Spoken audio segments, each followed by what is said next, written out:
Hello Rajkot. હા, હિરેનભાઈ અમારે છે, એમના દીકરી છે બાજુમાં બેઠા ને, એમને હિરેનભાઈ શું તકલીફ હતી? એને સૌમ્યા છે એનું નામ, અને એને હાર્ટ ડિસીઝ થઈ ગયું હતું, એટલે એને હૃદયના વાલ્વની તકલીફ થઈ ગઈ હતી.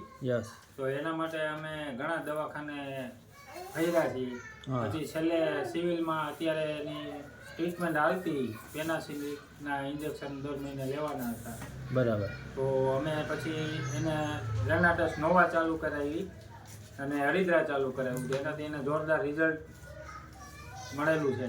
અને બહુ શરીરમાં હાથ પગના દુખાવા અને જે શ્વાસ ચડતો, હા, એ બધું બંધ થઈ ગયું છે અને બહુ જોરદાર રિઝલ્ટ મળેલું છે. બરાબર.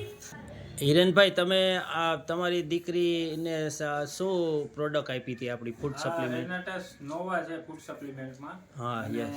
હરિદ્રા. બરાબર.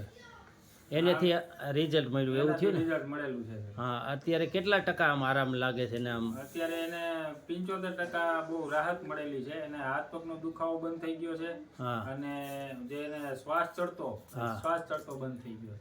સરસ સરસ. તો બહુ સારું રિઝલ્ટ મળ્યું કહેવાય ને? સારું રિઝલ્ટ. તમે ખુશ છો એનીથી? બરાબર. બહુ ખુશ છે, આનંદ છે. હા, નહીં તો દવાખાના ખેડીને થાકી જતા. ઘણા દવાખાના છે. બરાબર. અત્યાર સુધીમાં કઈ ખર્ચો કર્યો તો એની તમે દવાખાનામાં કઈ? લગભગ 1.5 લાખનો ખર્ચો કરેલો છે ને. હા.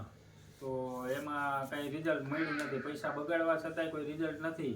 તો આમાં મને આ બે જ વસ્તુથી બહુ જોરદાર રિઝલ્ટ મળ્યું. સરસ. હા, તો આપણી આ ફૂડ સપ્લિમેન્ટ છે એમાં તાકાત તો છે, એ ફાઇનલ થઈ ગયું. બરાબર ને? એટલે આવું સરસ રિઝલ્ટ મળ્યું છે રાજકોટમાં, અને એનો પરિવાર પણ ખુશ છે, અને દીકરી પણ અમારે ખુશ છે. બરાબર. હાલો રોકિંગ.